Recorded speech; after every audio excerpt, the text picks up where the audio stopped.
राज्य नियोजन मंडळाचे कार्यकारी अध्यक्ष राजेश क्षीरसागर यांच्या प्रतिमेसह मुख्यमंत्री आणि दोन्ही उपमुख्यमंत्र्यांचा त्रिदेव असा उल्लेख केलेले बॅनर कोल्हापूर शहरात झळकलेत. भाजपला रामराम केलेले माजी नगरसेवक आर.डी. पाटील यांनी या बॅनरबाजीवर टीका केली आहे.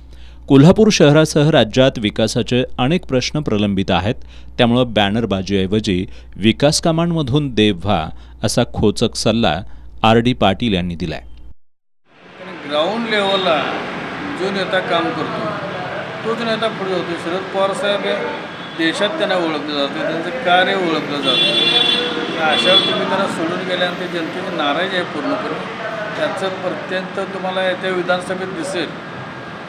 त्रिदेव लावला म्हणजे तुम्ही देव होऊ शकत नाही. देव झाला तर कामातून देव व्हा, पोस्टर लावून देव होऊ नका. जनता इतकी आता पुढे राहिलेली नाही. जनतेच्या समस्या समजून घ्या, त्या बोर्डातून सुटू शकत नाहीत. कोल्हापूर शहरातील रस्त्यांवर सध्या प्रचंड खड्डे आहेत. गणरायाचं आगमन देखील याच खड्डेमय रस्त्यांवरून झालंय. त्यामुळे मुळातच जनतेचा महायुती सरकारवर मोठा रोष आहे.